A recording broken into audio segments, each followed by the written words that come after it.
nós chegamos no estádio, o ônibus foi apedrejado, pedra, pancadaria, corrida atrás dos jogadores, os caras quebrando o nosso ônibus. Aí nisso também acontece, né, cara, de trombar. A gente sabe que vai haver desavenças, antes que a desavença aconteça, o melhor é tentar impedir, mas se não tiver como, é partir pra dentro mesmo, entendeu? Nunca negar fogo. Sempre vai ter uma pequena parcela que, assim, que participa da torcida pra brigar, pra fazer tumulto e pra pagar de maluco. O nosso chamado poeta maior, que é o Carlos Drummond de Andrade, que adorava futebol, era vascaíno, falando sobre as coisas maravilhosas que o ser humano faz e falando sobre as coisas horrorosas que um ser humano faz. Ele dizia assim: onde moram o diabo e o bom Deus? E ele mesmo respondia: eles moram no coração dos homens.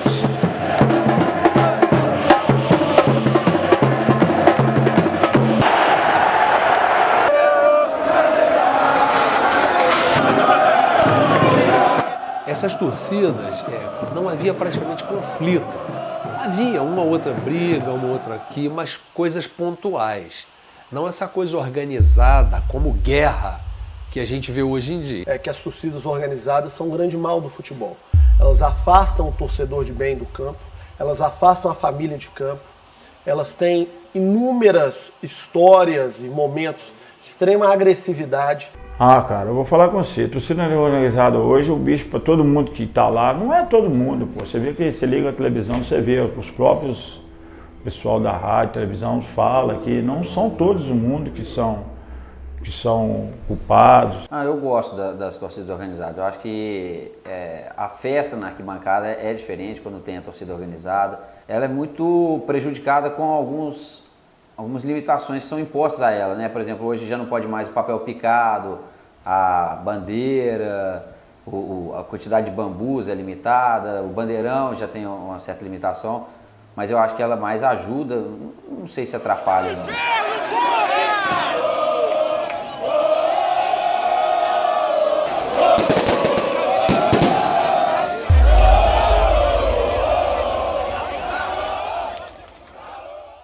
Futebol antigamente, no meu tempo de rapaz, né, futebol era uma diversão. No começo, quando eu frequentava estádio, eu era criança, frequentava estádio, não tinha tanta violência igual a gente está vendo hoje. Eram torcidas familiares, torcidas alegóricas, coreográficas, com cânticos, músicas. Era efetivamente o 12º jogador. Eu não sei se também a mídia coloca muito do jeito que está, mas na minha época eu ia, criança, iam meus tios, iam mais gente mais idosa, eu via. Hoje você não vê tanto isso. Antigamente nós vimos uma torcida, e aí não estou falando só de torcedor organizado, nós vimos uma torcida mais, como é que eu posso dizer, mais romântica. Eu frequento esse estádio há mais de 50 anos. Eu tenho na minha cabeça que eu ia no estádio de futebol antes, com 8 anos de idade, eu ia sozinho no estádio. Então era esse o clima, um clima mais generoso, mais ameno, mais amigável, de torcer mesmo, de entender que o outro era adversário, mas que adversário não é obrigatoriamente inimigo, e muito menos um inimigo a ser abatido.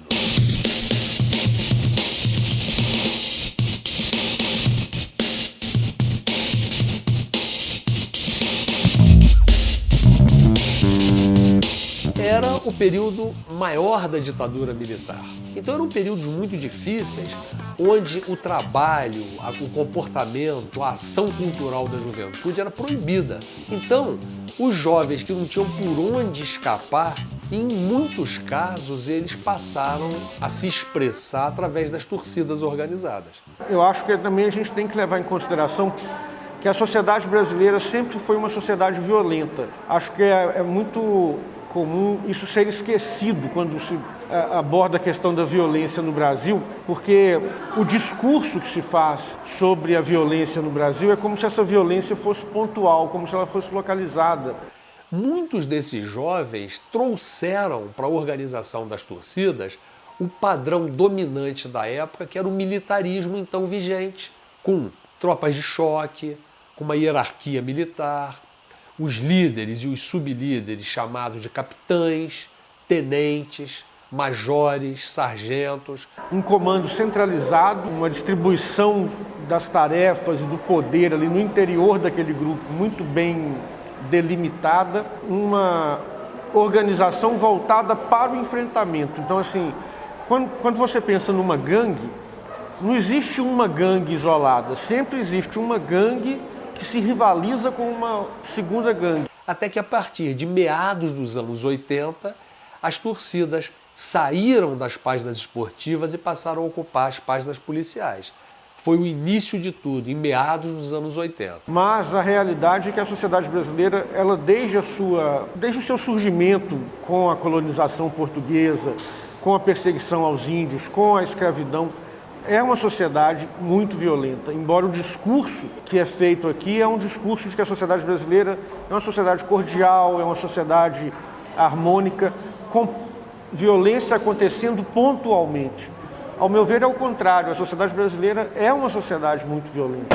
As crianças se juntavam, iam para o estádio sem problema nenhum. Porque eu posso levar a minha esposa, eu posso levar um neto, e agora eu não posso. Hoje uma coisa muito difícil de acontecer é uma criança poder ir sozinha no estádio. Isso é resultado da violência. Não pode levar uma família, sabe? É um fanatismo medonho nas torcidas, então está muito diferente. Tudo isso foi o início das torcidas e isso houve um período de gestação, ali de 1969 até basicamente 1985, 86, 15, 16 anos de gestação, até que a partir de meados dos anos 80, as torcidas passaram a ocupar as páginas policiais. Aí não era só uma organização de pessoas para defender as cores do seu time, mas de pessoas para defender as cores do seu time e agredir as cores dos outros times.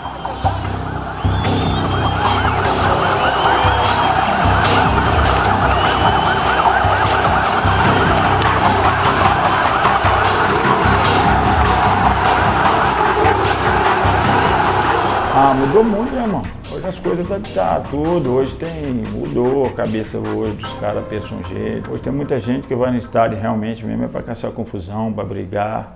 Hoje tem membros de torcida organizada que eles não torcem pro clube não. O cara dá amor à facção, o cara torce mais pra facção ali. Nunca brigaram pelo time, as torcidas nunca brigaram, isso é uma maior lenda de torcida. As torcidas nunca brigaram pelo time, nunca. Isso aí é uma bobagem, é uma invenção assim... É a famosa desculpa de quem não tem o que falar, porque não tem argumento, né? Ninguém nunca vai brigar. Brigar nunca é solução para nada, vai ser pelo time. Eu, por exemplo, já tive experiência de tratar com um grupo de torcedores, né? E com um ou outro dos indivíduos que acabaram presos por alguma ação. Nem parece a mesma pessoa. Futebol é o maior fenômeno de massas no Brasil. Eu costumo chamar isso de cultura das multidões. Exatamente por isso é que as autoridades têm que ter um plano de controle, de prevenção, de repressão e de reeducação. A pessoa, quando ela se envolve no meio da multidão, né, ela acredita que ela não vai ter a sua conduta criminosa individualizada. No sentido de entender as multidões, de controlá-las e de evitar, prevenir esses excessos que só beneficiam aos transgressores. A polícia está preparada, agora tem que saber se ela quer, né? Porque ela pode montar uma logística junto aos clubes para que o ônibus não passe no meio de uma aglomeração da torcida contrária. Então, uma logística bem elaborada, porque quando a gente diz que o comportamento do policial também mudou, passa inclusive pelo fato de não terem a prática comum de criarem alternativas de logística para um clássico. Olha, desde que eu cheguei aqui, todas as vezes que nós temos um evento importante que vai envolver, sobretudo os dois times da capital, né, o Atlético e o Cruzeiro, são feitas reuniões com as torcidas organizadas. Elas são chamadas e normalmente é o comando de policiamento especializado, através do batalhão de polícia de eventos, é que tem conduzido essas reuniões. Todo jogo que é realizado em Belo Horizonte é realizada uma reunião no âmbito da Federação Mineira, onde se reúnem os atores desse processo, BH Trans, Polícia Militar, Corpo de Bombeiros, a própria Federação Mineira, para discutir todo o planejamento de segurança para aquele jogo. Nos jogos que tem um apelo de público maior, o Ministério Público sempre participa, sempre quando tem um Cruzeiro e Atlético, um jogo decisivo, um jogo que a gente sabe que vai ter uma aglomeração maior de pessoas, tem a participação do Ministério Público. Bastava que cada grupo de torcedores desse se ocupasse efetivamente em torcer para o seu time, ignorando o que torce para o time adversário, que nós não teríamos problema. Ele está buscando uma identidade, né? Ele está buscando uma forma de se identificar e de se colocar no mundo.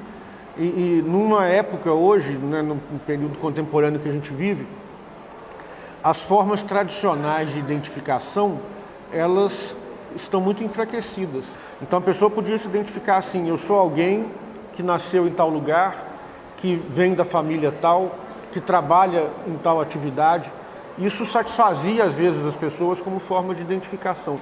Como esses laços todos estão enfraquecidos, a família está enfraquecida, às vezes há essa busca um tanto desesperada por essa identificação com grupos específicos e essa identificação acaba muitas vezes sendo uma identificação mais violenta, né? Essa sensação que ele passa a ter de pertencer a algo que é maior do que ele. Então, é algo nefasto, é algo extremamente perverso e que, infelizmente, as autoridades públicas brasileiras, que não têm espírito público, as autoridades que não cumprem a Constituição, porque isso não é um favor, é uma obrigação constitucional, está lá na Constituição brasileira, no artigo 217 da nossa Constituição Federal. O esporte é um direito do cidadão e a segurança é um dever do Estado. Na verdade, o grande problema da violência nos estádios, da identificação dos torcedores, é o mesmo problema que a gente tem na nossa sociedade como um todo.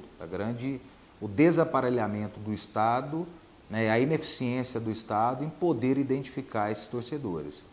Tanto no estado do Mineirão quanto no estado do Independência e todas as arenas que foram utilizadas na Copa do Mundo, a gente tem o sistema de monitoramento através de câmeras, que em tese seria uma ferramenta capaz de identificar os torcedores que causam confusão dentro dos estádios, que o objetivo certamente é identificar essas pessoas para que elas possam ser efetivamente punidas. O grande problema que eu vejo não é só uma situação do futebol, é uma situação mais ampla que passa pelo nosso sistema penal, passa pelo nosso sistema judiciário, pela nossa legislação e pela forma, né, que o Estado tem lidado com essas questões de porte coletivo. O grande caminho para resolver o problema do futebol é simplesmente punir individualmente as pessoas que fazem as bobagens nos estádios, nos arredores, ou em qualquer lugar. Ponto. É isso. Não tem outra coisa. O nosso Código Penal é muito ruim. Eu acho que a gente não pune.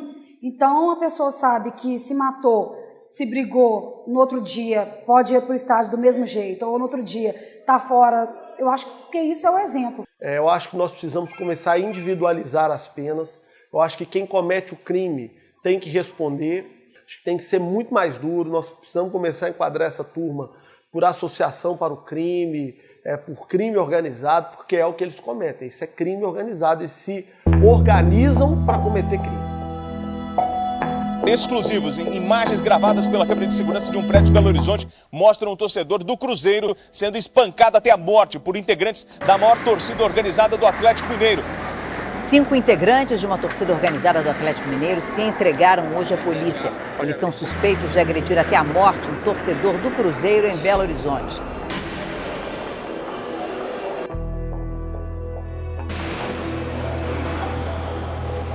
Não, esse episódio, igual eu te falei, eu não quero entrar nesse assunto agora, porque pra mim eu não fico muito à vontade, nem confortável de entrar nesse assunto. Porque nem se eu quisesse, eu conseguiria voltar às mesmas atividades. Porque eu tenho um casamento, que eu tenho que focar mais nele, eu tenho minha faculdade, que eu vou começar aqui dentro, então eu já tenho meu trabalho lá na rua, sempre tive. Então nem se eu quisesse eu teria tempo de ter a mesma vida que eu teria antes de eu vir preso. Bom, até que você falar o que já passou é difícil, né? Você tem que começar de um ponto que você está para frente. Não tem como eu olhar para trás agora, o que ficou, o que eu fiz de bom e o que eu fiz de negativo, o que eu fiz de positivo. Olha, no Brasil, o que a gente percebe é que a coisa ruim, ela anda muito rápido e ela vende muito mais rápido e ela é cara. Às vezes a pessoa ela quer auto-se-intitular o poderoso. Ele não tem esse poder dentro da casa dele, ele não tem esse poder dentro do bairro dele. Ele vai ter esse poder, ele vai criar esse poder quando ele tiver 20 pessoas com ele e uma câmera filmando. Você acha que ele estava ligando lá para a câmera filmando e ele xingando o outro? Tava não, estava adorando aquilo.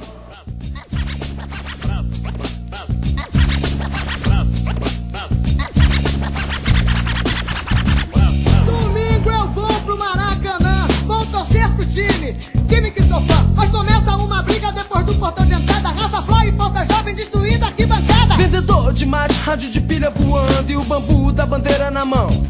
E a polícia quando aparece, só aparece pra bater, para aumentar